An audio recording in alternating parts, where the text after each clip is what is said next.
ప్రధానంగా ఏదైతే కాళేశ్వరం ప్రాజెక్టు సంబంధించి ఏదైతే పీసీ ఘోషించిన విషయం సంబంధించి ఆ నివేదికను అసెంబ్లీలో ఆగమేఘాల మీద ప్రవేశపెట్టడం, దానికి సంబంధించి అర్ధరాత్రి వరకు చర్చ కొనసాగించడం, దీన్ని సిబిఐకి అప్పగించడం పెను దుమారం రేపుతున్నటువంటి క్రమం కనబడుతుంది. దాని వెనకాల అసలు కుట్ర ఏంటనేది, కుట్ర కోణాలు చాలా ఉన్నాయని చెప్పేసి ఇటు బీఆర్ఎస్ శ్రేణులు ఆరోపిస్తున్నటువంటి అంశం కనబడుతుంది. దీనికి సంబంధించి పూర్తి అప్డేట్స్ అందించడానికి మా కరెస్పాండెంట్ లివిల్ లైవ్ ద్వారా సిద్ధంగా ఉన్నారు. లివిల్, చెప్పండి, మొత్తానికి సిబిఐకి అప్పగించడం వెనకాల అసలు కుట్ర కోణం ఏంటి?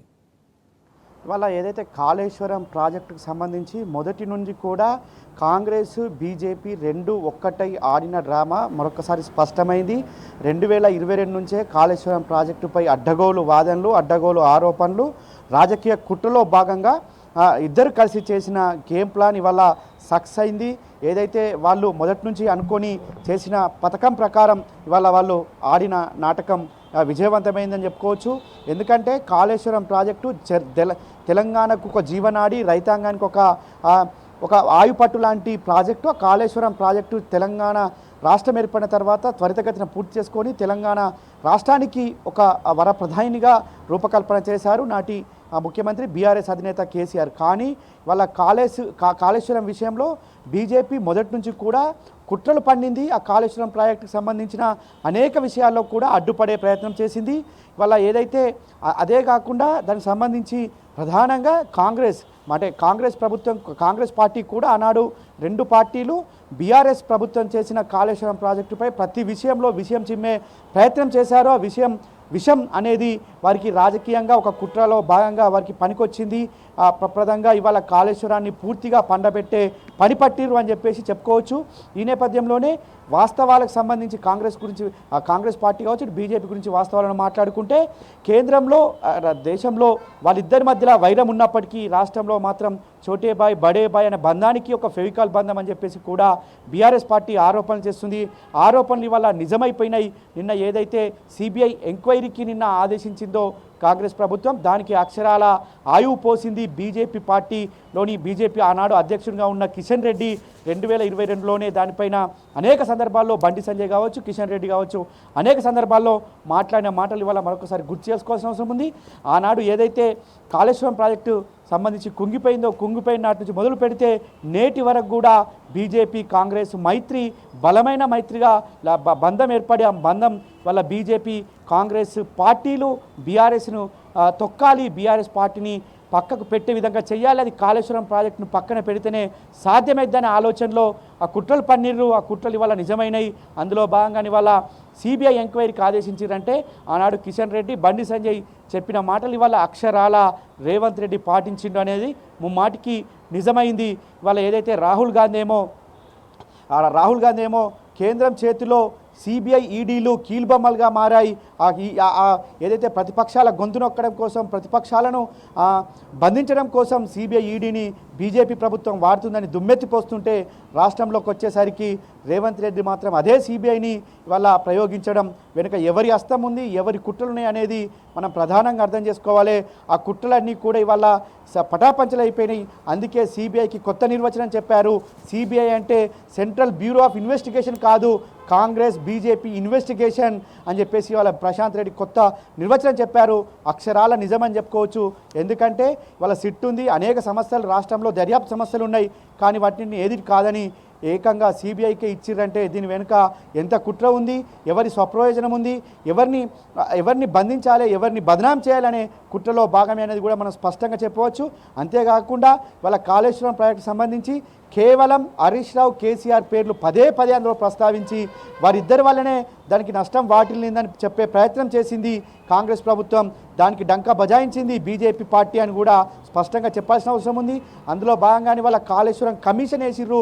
ఆ కమిషన్ సంబంధించిన ఘోష్ కమిషన్లో కూడా ఎక్కడ కూడా ఇవాళ ఏదైతే గుత్తేదారులు కావచ్చు, లేదంటే దానికి సంబంధించిన అధికారుల పేర్లు ప్రస్తావించకుండా కేవలం రాజకీయ దురుద్దేశంగా, రాజకీయంగా తొక్కడం కోసం, రాజకీయంగా దెబ్బ కొట్టడం కోసం కేసీఆర్ బీఆర్ఎస్ అధినేత కేసీఆర్ బీఆర్ఎస్లో బలమైన నాయకుడిగా ఉన్న హరీష్ రావును పదే పదే ప్రస్తావించడం అంటే ఖచ్చితంగా ఇది కాంగ్రెస్ బీజేపీ ఇన్వెస్టిగేషన్లో భాగమే తప్ప ఇంకోటి కాదు. అందులో భాగమే ఇవాళ సిబిఐకి ఇచ్చినది కూడా ముమ్మాటికి నిజమైంది.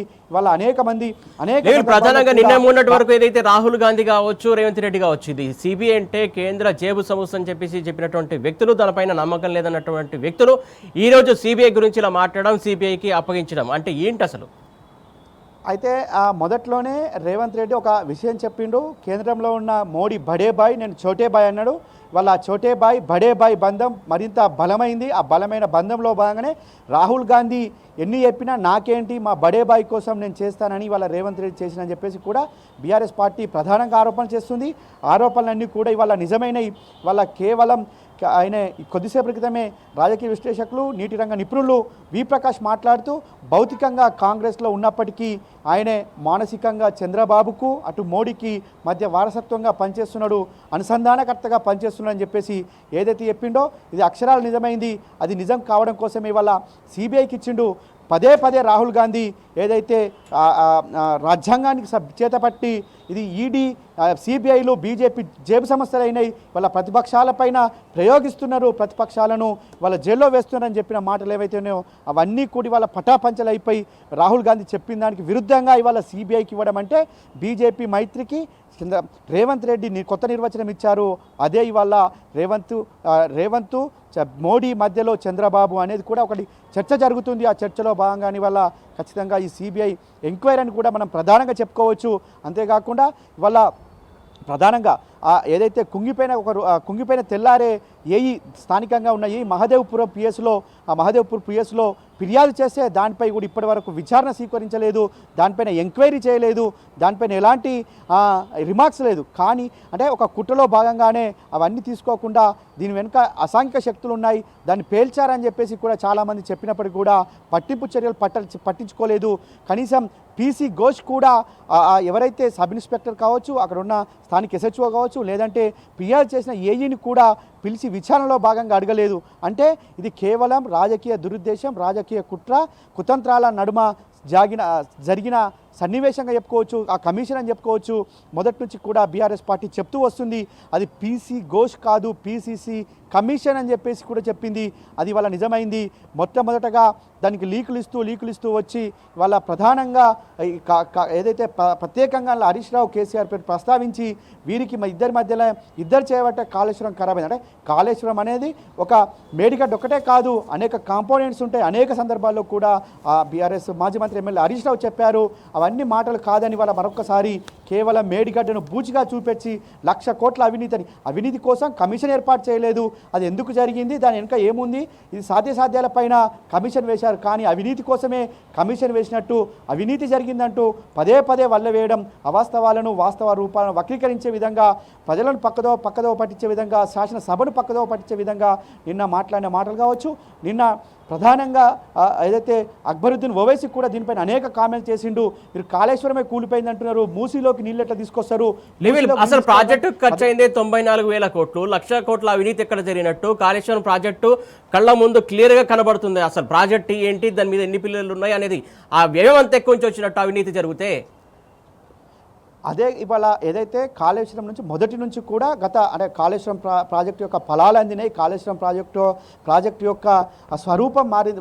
కాళేశ్వరం ప్రాజెక్టుతో తెలంగాణ స్వరూపం మారింది. తెలంగాణలో వరి పంట పెరిగింది.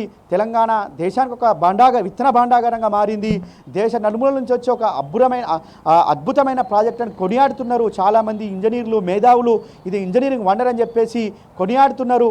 కనుక రేపు కేసీఆర్కు దేశంలోనే ఒక మంచి పేరు వస్తుంది. దేశంలోనే ఒక అత్యుత్తమ ముఖ్యమంత్రికి ఇప్పటికే పేరు గాయించిండు. భవిష్యత్తులో కూడా ఇంత పెద్ద ఇరిగేషన్ ప్రాజెక్టులు కట్టిన వ్యక్తిగా నిలుస్తాడు. దీనిపైన మనం కుట్రలు పన్నాలే, కుతంత్రాలు పన్నాలే, అబద్ధాలు చెప్పాలి, అవాస్తవాలను ప్రచారం చేయాలి. తద్వారా కేసీఆర్ పేరు రూపుమాపుతాము, కేసీఆర్ పేరును బదనాం చేద్దామని చెప్పేసి కుట్రలు పన్నిన కుట్రలో భాగమే ఇవాళ కాళేశ్వరం సంబంధించిన అడుగడుగున అడ్డుకునే ప్రయత్నం, కాళేశ్వరం ప్రాజెక్టు సంబంధించి అడుగడుగున విషయం చిమ్మే ప్రయత్నం చేశారు. అందులో భాగంగానే వాళ్ళ కాళేశ్వరం కమిషన్ యొక్క పూర్వపరాలు చూసినట్లే మనకు అర్థమవుతుంది. ఇవాళ ఏదైతే ఎక్స్పర్ట్ కమిటీ ఇచ్చిన నివేదికను కూడా ఎక్స్పర్ట్ ఇచ్చిన ఏదైతే అప్డేట్ను కూడా సభలో ప్రస్తావించకుండా దానిపైన కూడా అవాస్తవాలను మాట్లాడి అవాస్తవాలను ప్రజలకు విషం రూపంలో చిమ్మే ప్రయత్నం బీజేపీ ఇటు కాంగ్రెస్ పార్టీలు చేసినాయి. అది అందులో భాగమే ఇవాళ సిబిఐ ఎంక్వైరీ అని కూడా ప్రధానంగా చెప్పుకోవచ్చు. అంతేకాకుండా కాళేశ్వరం కమిషన్ కాదు, అది పీసీసీ కమిషన్ ఏదో విధంగా అయిందో ఇది సిబిఐ ఎంక్వైరీ కాదు, కాంగ్రెస్ బీజేపీ ఇన్వెస్టిగేషన్ సంస్థ తప్ప ఇంకోటి కాదనేది మనం ప్రధానంగా అర్థం చేసుకోవచ్చు. ఇటు మోడీ రేవంత్ మధ్యలో చంద్రబాబు అన్న సామెత వాళ్ళ అక్షరాల సూట్ అయింది. అందులో భాగంగా ఈ విధంగా చేశారు అనేది కూడా మనం ప్రధానంగా చర్చ జరుగుతుంది. ఏదేమైనప్పటికీ వాళ్ళ కాంగ్రెస్ బీజేపీ రెండు పార్టీలు సక్సెస్ఫుల్గా ఒక కాళేశ్వరం ప్రాజెక్టుపై విషం చిమ్మినాయి. విషయాన్ని వాళ్ళ ఈ విధంగా తీసుకొచ్చి ఫలితాన్ని వాళ్ళ కేసీఆర్ హరీష్ రావు పైన రుద్దే ప్రయత్నం చేసినాయి. కానీ ఆ ఫలాలు అందిన రైతాంగానికి తెలుసు, ఆ ఫలాలు వాళ్ళ వరి పంట పండించుకున్న రైతుకు తెలుసు, ఆ ఏరియాలో ఉన్న ప్రజాప్రతినిధులు తెలుసు కాళేశ్వరం ప్రాజెక్టు యొక్క గొప్పతనం, కాళేశ్వరం ప్రాజెక్టు ఔన్నత్యం. కానీ ఈ కాంగ్రెస్ బీజేపీలకు తెలియకపోవడం దుర్మార్గం అని కూడా వాళ్ళ నీటిపారుదల రంగ నిపుణులు చెప్తున్నారు. కాళేశ్వరం ద్వారా వాళ్ళ లక్షల ఎకరాల పంట స్థిరీకరణ జరిగింది. వాళ్ళ లక్షల ఏదైతే కాళేశ్వరం ద్వారా ఒక గుంట కూడా ఇవాళ బీడు బూడకుండా పచ్చని మాగాణంగా మారింది. దాదాపు పైపెచ్చు 165 టీఎంసీలు మాత్రమే అయితే కిందిలో గ్రౌండ్ వాటర్ దాదాపు 400 టీఎంసీలు పెరిగే ఆస్కారం ఉందని చెప్పేసి చాలామంది నీటిపారుదల రంగ నిపుణులు చెప్పిన పరిస్థితి కూడా వల్ల మనం అర్థం చేసుకోవాలి.